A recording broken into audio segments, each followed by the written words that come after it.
précis et qui permettent de remettre en perspective la place qu'occupe la montagne dans notre territoire régional. Il faut se souvenir que c'est à compter de 2016 que l'histoire a réellement commencé, de ce que nous avons pu engager avec le premier plan qui a été mis en œuvre. Cela a été rappelé, les axes étaient forts, autour de la neige, autour de l'immobilier, autour des petites stations, autour des ascenseurs valléens et autour des aides au départ pour les scolaires. Ce plan, malgré tout, et quand bien même 88 millions d'euros lui ont été consacrés, ne permettent pas de résumer l'action de la région en faveur de la montagne.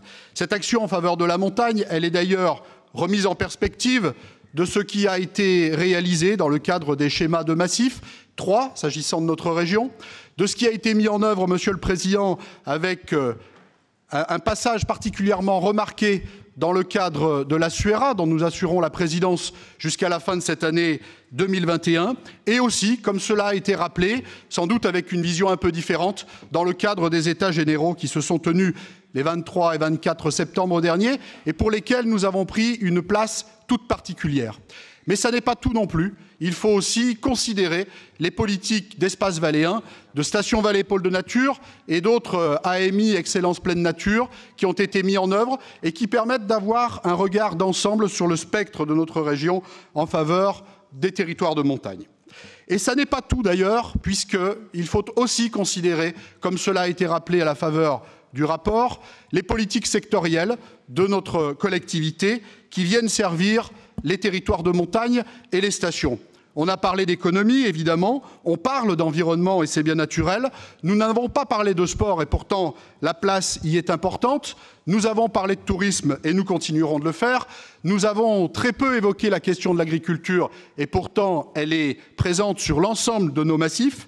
Nous avons parlé, cher Éric, des transports et c'est évidemment majeur, notamment sur les questions de carbone. Nous devrions parler aussi des grands événements où on sait que la montagne est une toile de fond importante. Et je voudrais insister sur ce qui est mis en œuvre pour que la montagne soit ouverte à tous. Je pense ici aux questions de handicap, même si ça n'est évidemment pas exclusif du regard que je porte dans ce cadre-là. Nous avons, il y a quelques mois, voté aussi, par la cause de la crise sanitaire, un rapport particulièrement engageant de crise, mais aussi de perspective, puisqu'il s'appelait « Relance » également, dans le nom qui lui était consacré. Ce plan a permis d'assurer une survie à un certain nombre d'acteurs de la montagne ou pour lesquels l'activité était liée à la montagne, mais ce plan a permis aussi de faire la place à l'innovation et à une forme de diversification en préparant l'avenir. Ce qui nous est proposé aujourd'hui, c'est de se remettre de nouveau en perspective avec un plan complémentaire. Ce plan complémentaire, il a naturellement tout notre soutien parce qu'il est à la fois responsable et ambitieux. Il vient confirmer la responsabilité qui est la nôtre d'accompagner les territoires avec des fragilités. Je pense ici à la neige, mais ne soyons pas trop réducteurs. Au-delà de la neige avec ses enneigeurs, il est aussi question des retenues d'altitude, ces retenues d'altitude qui sont désormais des outils multifonctionnels pour lesquels les activités en diversification sont également servies. Il confirme notre engagement avec force en direction des jeunes. Je pense à l'aide au départ, je pense aussi aux centres de vacances, les soutiens en acquisition, les soutiens en travaux. Il confirme aussi notre engagement pour la sécurité et l'environnement avec les mobilités câblées. Les premiers exemples que nous avons pu soutenir au cours du dernier mandat vont entrer en application et les résultats seront au rendez-vous.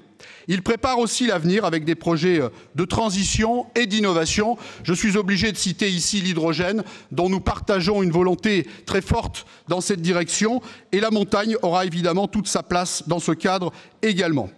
La force de nos territoires n'est pas la même partout et la réponse ne peut pas être la même en fonction des départements, en fonction des altitudes et en fonction des territoires auxquels on s'adresse, quand bien même la montagne, c'est 80% d'Auvergne-Rhône-Alpes.